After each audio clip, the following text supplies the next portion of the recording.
All right, let's get to it here at 514-790-0800. Traffic court for this week. For those of you who are just tuning in on a Friday, I should bring this up. We've been doing this now for a couple of months, and it has been a huge success. So for those of you who haven't tuned in maybe on a Friday, because I know that's a special day for tuning in for some people, we're doing this every Friday on In Transit, where we take your calls with your stories about getting a ticket. Some of them may have just happened. Sometimes we'll get a call and say, Elias, I got this ticket yesterday.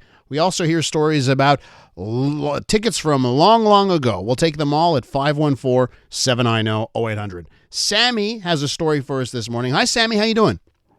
Great, Elias. How are you? I'm doing great. Sammy, what are you driving? Oh, I'm driving a Honda CR-V. Honda CR-V. Okay, so you're driving a Honda CR-V. You have to camp out every night to make sure nobody steals the car or steals the catalytic converter. But what happened to you in the CR-V, Sammy? Man, I'm on the 20. So I'm on the 20 on St. Charles, heading to the 40, the St. Charles Road. And I take off to join the 40. Yeah. So when I get to the service road, there's no signs or anything of speed limit over there. And there's a guy, so I have to go way left to join the 40. And there's a guy who's coming with a speed behind me, and I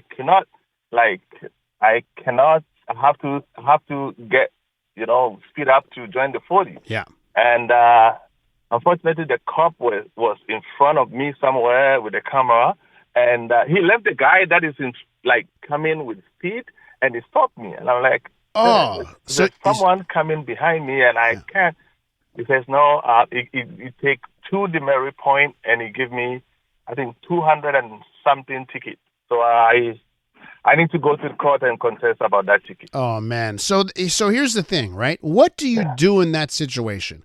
If you've got another guy that is riding your behind, right? He's right up against you, and he's making you feel pressured to speed up and go faster, and you're the one that gets dinged with the ticket. Now, Sammy, so it was probably a 50 zone officially? What zone were you technically in, and how fast were you going? 50 zone. According to the ticket of the officer, I was going 79. 79. Okay. I've heard worse, Sammy, and who among us have not been on a service road where we're doing 70 or 75? I mean, to be honest, right? Everyone's done it once in a while. But Sammy, listen, it's going to be tough for you because you're on the radar doing 79, and the judge isn't going to say it's a defense if someone was behind you, right? He's not going to consider that a defense. So are you sure you want to fight this in court? But it is also, there's no stop signs from the exit to getting in from exiting from St. Charles to getting in from the 40. There's no sign, the speed limit sign at all. Well, let me tell you something, Sam. What, you thought it was a 70 zone? Is that what you're saying? Because I mean, the de facto is 50, right? If you're in that type of area, my assumption would be it was a 50, and be lucky it wasn't a 30 or a 40, right? Yeah. So, Sammy, listen, I think this is gonna go down into a lesson, right? And you're gonna have to check it all. You're gonna check it down as a lesson in life. How's your record overall, Sammy? Do you have a good record overall? I've never got a ticket in my life. Oh, okay. This is good for you. Okay. So listen, Sammy, I would just pay the ticket and move on. But I'll tell you this. If you have no other tickets, and if you can come up with a really great story that you're responsible and what you were doing there was the safest course of action because of the guy behind you, you may be able to find a judge who's compassionate to the story, okay? Yeah. But be very careful and ask for all the evidence against you. Because if, depending on what you told the cop that pulled you over, that could sink you, by the way. I asked for the evidence, and it says I can go and contest in a court. He didn't give me the evidence. They haven't given you the evidence yet? No. Well, they have to. And if you have proof that you've asked for it and they haven't given it to you, that's in your favor as well. So make sure you've got all that evidence to back you up that they never provided you with the evidence, because then it will be a not guilty, by the way. Okay, but make sure you get that evidence. Do you have a court date? Not yet. I'm still waiting You're for still it. waiting. Okay, listen, Sammy, fight on that one, okay? Good luck to you. All right, Elias. All Have a right, great one. there's Sammy with the $200 ticket. Let me go over to Bob. Hey, Bob. Hey, how you doing? I'm doing well. You were just in traffic court? Yeah, I was in traffic court, and got there at like 9 in the morning, and there was like 40 or 50 people waiting, and I was keeping track with the guy next to me, and it was pretty well even odd. One guilty, one not guilty, one guilty, one not. It was going really, really neck to neck. Uh-huh. And all of a sudden, after about 25 people, there was 4 guilty in a row. Oh. And then they called my name. And you're like, 5 for 5 coming up. I had no doubt I was going to lose. I gave my case, everything, and then she said not guilty. Okay, and what was so first things first, Bob, what are you driving? I'm driving a Hyundai Elantra. You like it? I love it. Okay, Yeah, and very reliable car. What? So tell us how you won the case. Tell us what happened.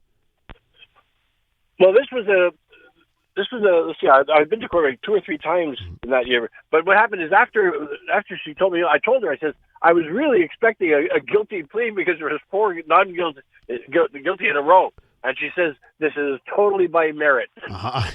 That's right. That's right. It was a U-turn where my obstruction was blocked by a big tractor-trailer truck. So you got off on a legal U-turn ticket? Yeah. So because there's a tractor-trailer truck. He couldn't make the turn. He was trying to go around the turn, and he was stuck there. And I said, instead of waiting, I'm going to turn around and go back to the last light. But the no U-turn sign was on the opposite side of the intersection, not on the first side.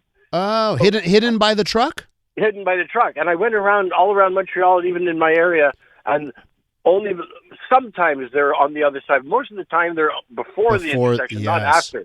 So this sign was actually on the opposite side, so the truck was blocking it. Did you have to provide visual evidence? Like, did you take photos and show it? What did you do? You just told the story? Yeah, I just told the story. I wasn't prepared.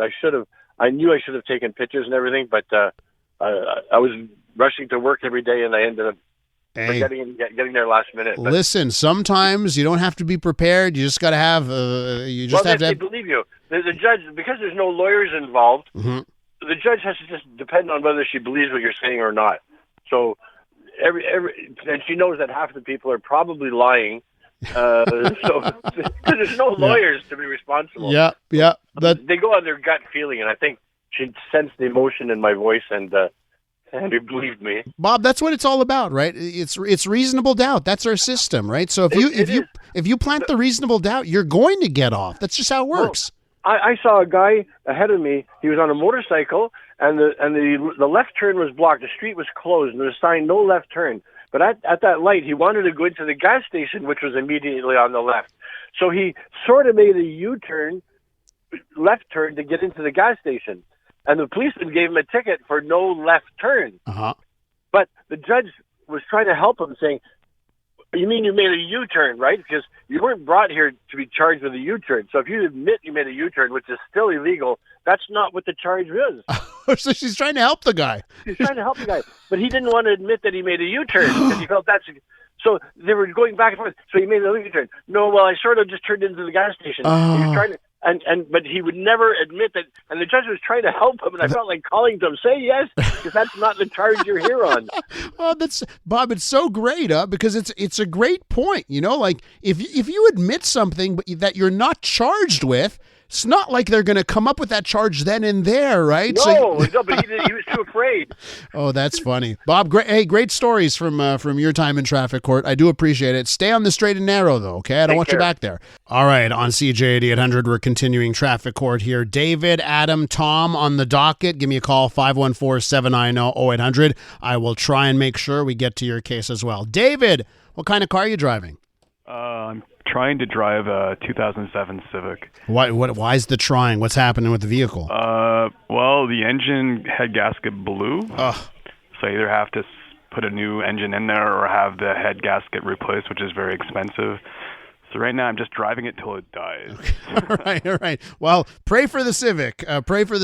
Let's get to your case here. What happened to you? All right. Well, I called maybe about 3 months ago. I got a ticket coming across the Victoria Bridge. There was a couple of police cars as you came around the turn, just off the bridge, and they were getting people using their cell phones. And I had my cell phone on the seat, the passenger seat, and I had it I had Waze open because I don't usually do the Victoria. I was going to get my daughter at daycare. Gotcha. Champlain was crowded, so they were pulling people over. I saw them. I'm like, well, I have my phone on the seat. Anyways, all that to say that they pulled me over. And they said, we're using your cell phone. I said, well, I have Waze on. And, he goes, well, you can't even have it open. I'm like, So I kind of hemmed and hawed, and they said they'd give me a ticket. I get it in the mail. Well, that was back in early April. Yeah. I got it yesterday. Okay. By registered mail. I thought maybe they forgot or he took pity on me. Your fingers were crossed. I was like, I'm never going to get this one. Yeah. Well, that's what I played the whole impoverished dad thing, getting my daughter. I thought maybe he took pity and just, I'll let that one go because they probably had about 40 or 50 people, I'm sure, in that dragnet. So now I'm thinking months have passed, and initially you told me you're stuck because you admitted it. Yeah. But, if I go, because it's a $520 ticket, and I go to court and I say, hey, I didn't use my cell phone. It was on the seat, but it was flipped. I just looked at it because, I looked down to my right. I didn't have my phone in my hand or on my ear. Yeah. Do you think I have a shot at reasonable doubt? Okay, what did you tell the cop? Because here's the thing. You know why they say anything you say can be used against you? It's because if you tell the cop, like let's say a cop pulls you over, and you're like, oh, I'm so sorry, I was rushing to work, I'm late for work. You say something like that. They write it down, right? So did you say to the cop, I'm sorry, like if you said to him, well, I was just using Waze, I needed to know, like that's down. But I'll tell you this, David, now that you've received the ticket, you reach out to the prosecutor. They have to give you all the evidence they have on you. So you will see what the police officer wrote in their report. And then you can make the determination, okay, do I fight this or not? If like you said, maybe this police officer was giving out 40, 50 tickets that day, and he didn't do a great job because he was giving out so many tickets, he didn't write any more information. If there's nothing in that ticket, the officer didn't write anything down, what you need to do is you show up in court and you present that reasonable reality to the judge of what actually happened. Yeah, because he won't remember. If he didn't write anything down, he won't recall 3 months later what he told me or what I told him. But, I love this. But the reason why they when they pull you over and they take a while back there is because they're writing this stuff down, right? It took no time. Like they were doing big business. They were like, it was pretty good. Ask for it. David, you got to ask for it, and then you're going to call us back in, I guess now 18 months with what happens. But yes, ask for the proof against you. Now, that proof I would find on the ticket. There's a number I just call. It should be on the back of the ticket because you got it's City of Montreal. Who gave the ticket? SQ? It's City of Montreal. Double check. Yeah. I think it was. I'm not sure, but I should be able to ask for that information. Okay, great. Yeah. You reach out to the court that you've got to present to, and they have to give you that information. Okay. Sounds good. Thank you. Be well, David. Good luck. Cheers. Good luck. Thank you. Let me go to Tom. Tom, it says here you've got a cute story. It's a cute ticket story. Tell me more. Yeah, well, I used to live in New York, and in the 80s, whenever I used to get a ticket, I used to make it a point not to pay it, just so that I can get a summons to go to traffic court. And the reason I used to like to go to traffic court because it was so funny. It was hilarious comedy, and it was like watching Night Court. There was this one gentleman where the judge, there was no prosecutor, it was just the judge those days, asked him, you plead guilty or not guilty to parking in front of a no parking zone at the hospital? Yeah. So the guy says, I plead not guilty. He says, why? He says, because I parked there. The security guard told me I have to move my car. I told him my wife is pregnant. I got to take her in right now.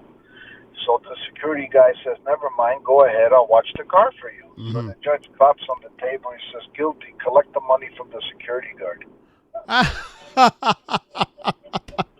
Oh, that's great, huh? Jeez. Man, no sympathy in the New York courts, eh? It was hilarious. I mean, the ticket was lousy $5-6 at the time. Jeez. And there was no costs. Yeah. Well, Tom, listen, that's an interesting way. You get the entertainment value over getting a ticket. Thanks for the call, Tom. Let me go to Adam. Hey, Adam, what are you driving? It was a Ford Edge. I was doing a delivery for work at my restaurant. I was parked where there was signs you're not allowed to park between 7 and 8, but the street cleaners weren't there. Uh-huh. And I saw the guy behind my car. I told him, hey, I'm just 2 seconds. I'm just taking stuff out into the restaurant. The guy, you mean the ticket guy? The ticket guy, yeah, I saw him. And then he's like, didn't say anything. He was just very cold. So I was like, okay. I moved my car to the other side of the street. I parked, and I just started going from across the street. Then, like, a few weeks later, I get the ticket in the mail. And I was like, already moved the car. So anyways, we have the security footage for me showing that I have proof that I moved the car when he was there, and he still sent the ticket in the mail. There's such scammers sometimes, these guys. Like, I don't know. It's hopefully I win, but hopefully they're not going to. When I go to court, I can show them that I moved the car when the guy was there. So and just remember, when you bring that video on, like, don't just bring it on your phone. No, I have it on a USB. Okay, very good. Excellent. Okay, well, yeah, you got to fight that one. You got some video evidence, but it just, that ticket guy, he belongs in the jerk store, right? If Oh, for sure. Like, he's such an attitude. Like, the attitude, like, when I question him, I'm like telling him, like, hey, I'll move it in 2 seconds. Like, he was so cold, and like he just, like, the power. They think of the power that he has. Like, oh, I can give you a ticket no matter what, and they're $100. It's Adam, listen, you're not guilty. I'm giving you a not guilty. Okay. Good. I love your judgment. All right. Let's hope the real courts agree with my assessment. Thanks, Adam, for the call. I'm going to squeeze in Michelle in Pierrefonds. Hi, Michelle. Hi. Hi. What are you driving, Michelle? Oh, this was many years ago. I still want to know what the car is, because that take me to the year, take me to the style of car. I get to think about your hair. 69 Capri. Oh my goodness. Okay, well that's a classic. I had brought it to the garage to have them do a brake job. I came down to Cary, went to brake right in front of the Stoughton Theater, and no brakes. So I hit another car. We got that all resolved. I had a concussion. I went to the hospital, blah, blah, blah. Okay, fast forward a month. I'm driving on Côte St. Catherine, and I am feeling very unwell. I mean, really, I'm going to pass out. Oh, God. So I turn left, and I park my car. And when I came to, the cops were there. They had to use smelling salts and everything else. I had passed out cold. Oh, my God. And they gave me a ticket for turning left. No, you're kidding. You're kidding me. And I'm saying, would it have been better for me to continue driving and crash out at the wheel and kill somebody? My goodness. And the judge had zero sympathy. And this is in a 1969 Chevrolet Caprice? A Caprice, right? Yeah. That's a beautiful looking car. Now, when did you get rid of that car? Oh, I ended up getting a company car not long after. God. Oh, Michelle, if we could have just seen you in your heyday driving around in a Caprice. Hey, I had a Camaro at one point. Wow. With a 350 engine and overhead cam, the whole thing. It was just wonderful. Michelle, did you fight that ticket? Do you remember if you fought that ticket? I fought the ticket, but like I said, the judge was totally unsympathetic, and I had to pay it. And now I'm a 76-year-old lady, so good memories. Good memories. Thank you for sharing with our listeners, Michelle. Really do appreciate it. You're wonderful, by the way. You're wonderful. Michelle was probably still good looking, right? But just think about her in that 69 Caprice and what a stunner she must have been. Thanks for the call, Michelle. Appreciate it.